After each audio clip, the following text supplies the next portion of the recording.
but he just had too many crashes there. Number 8 and 11. We go racing here. European 250. Race 1, Sullivan Jourdain takes the lead.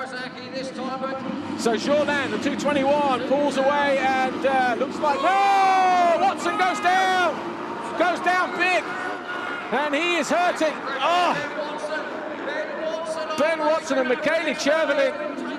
Ben Watson, oh, he is hurting. So over from the left-hand side was Ben Watson, just there, 9:19.